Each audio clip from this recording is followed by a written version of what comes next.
are gonna read in a dark, dark room and other scary stories. Forward. Most of us like scary stories because we like feeling scared. When there is no real danger, feeling scared is fun. The best times for these stories is at night, in front of a fire or in the dark. Tell them slowly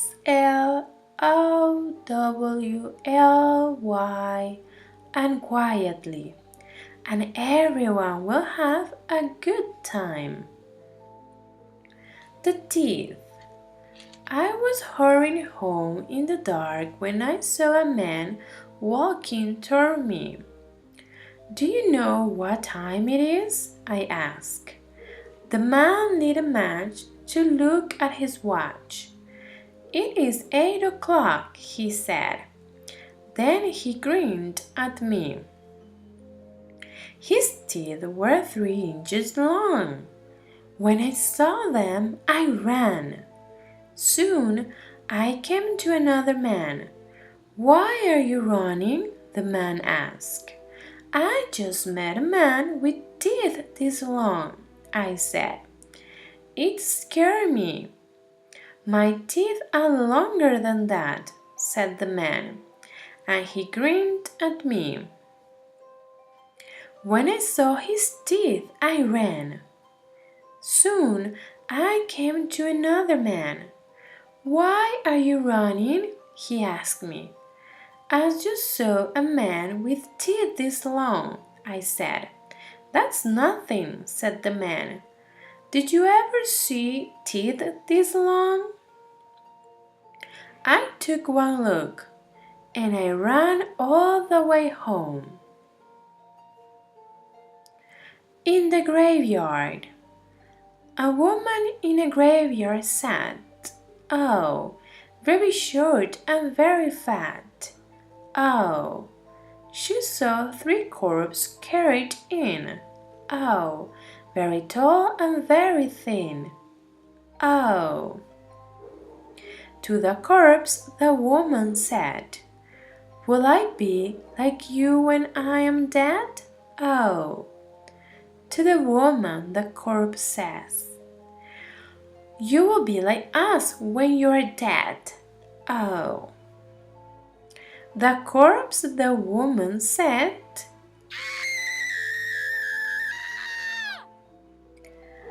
The green ribbon. Once there was a girl named Jenny. She was like all the other girls, except for one thing. She always wore a green ribbon around her neck. There was a boy named Alfred in her class. Alfred liked Jenny, and Jenny liked Alfred. One day she asked her, Why do you wear the ribbon all the time? I cannot tell you, said Jenny. But Alfred kept asking, Why do you wear it? And Jenny will say, It is not important. Jenny and Alfred grew up and fell in love. One day they got married. After their wedding, Alfred said, Now that we are married, you must tell me about the green ribbon. You still must wait, said Jenny. I will tell you when the right time comes. Years passed. Alfred and Jenny grew old. One day, Jenny became very sick. The doctor told her she was dying. Jenny called Alfred to her side. Alfred, she said, now I can tell you about the green ribbon. Untie it, and you will see why I could not tell you before. Slowly and carefully, Alfred untied the ribbon. and Jenny's head fell off.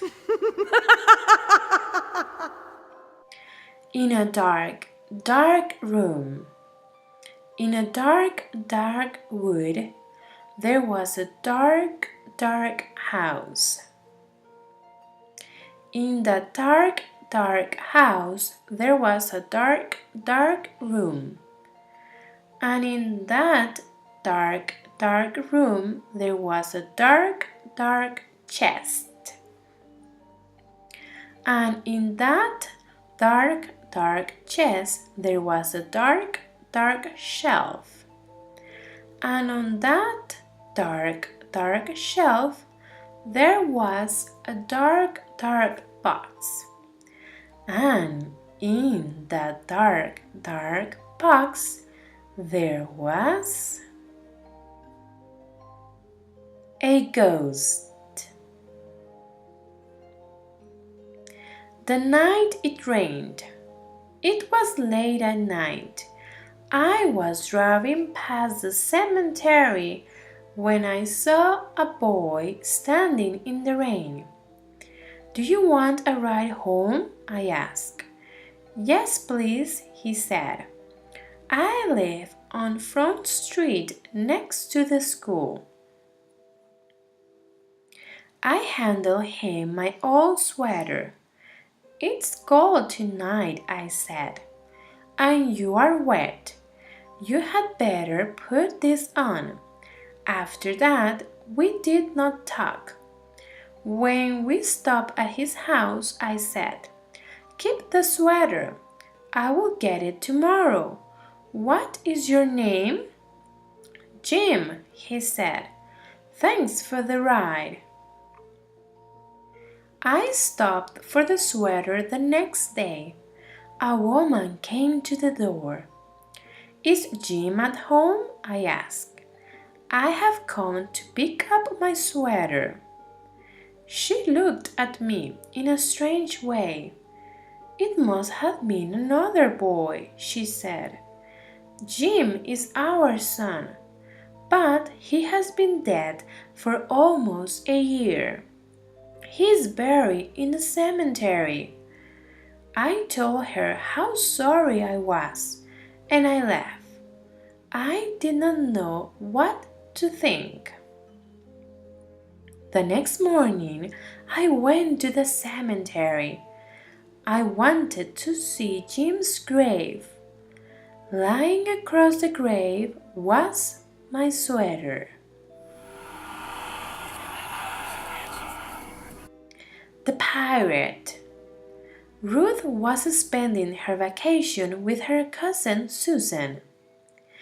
"A pirate once lived in our house," Susan told Ruth. "He died in the room where you are standing. His ghost is supposed to haunt that room. But we have never seen it." "I don't believe in ghosts," said Ruth. But the thought of a pirate haunting her room scared her a little. Before she got into bed that night, Ruth looked everywhere. She looked under the bed and under the rug, in the closet, and in the drawers, behind the dresser and behind the curtains, and anywhere else a ghost might hide. But she did not find a thing. Ruth yawned and stretched and got into bed. She turned off the light and snuggled under the covers. "Just as I thought," she said to herself. "There is no one in this room but me." Then a big voice said, "And me." Si te gustó este video, dale me gusta y no te olvides de suscribirte. También entra a www.claudacosta.com para adquirir práctica de este y de otros temas, productos exclusivos y tener la oportunidad de matricularte a mis clases de inglés.